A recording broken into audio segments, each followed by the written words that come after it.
European business leaders begged the EU to seal a Brexit deal with the UK rather than a brutal split ahead of today's Crunch Brussels summit. In a joint statement, German, Italian and French business organizations warned a no-deal Brexit would unleash cascading consequences, including tariffs, and delays and blockages at borders. Germany's BDI, Italy's Confindustria and France's Medef have called on EU leaders to explore all possible options to reach a solution which ensures smooth trade conditions, while maintaining the conditions for fair competition between the Union and its British partner. Their warning shot came ahead of a crunch summit of European leaders in Brussels, their first detailed Brexit discussion in over 12 months. Boris Johnson is ready to walk away from Brexit talks unless today's discussion send a clear signal a deal is still doable in the coming weeks.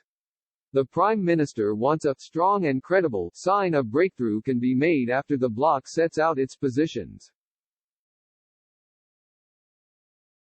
Both the UK and EU have been locked in intensive negotiations over the last 2 weeks in the hope of having a deal ready in time for the European Council meeting. But British negotiators were left frustrated by Michel Barnier's refusal to start work on a joint legal text. The row over future fishing rights has threatened to derail chances of a deal, as influential EU coastal states cling on to the hope of securing status quo access to British waters. Splits have emerged between France and Germany, with Angela Merkel wanting Emmanuel Macron to reconsider his hardline fishing demands, which threaten to prevent a deal. The French president wants to maintain the same level of access to the UK's coastal waters after the end of the transition period. A German government source said, "Everybody knows that if there is no deal then European quota in British waters is 0, now it's 100. Mr. Johnson held talks with EU Presidents Ursula von der Leyen and Charles Michel last night ahead of the summit.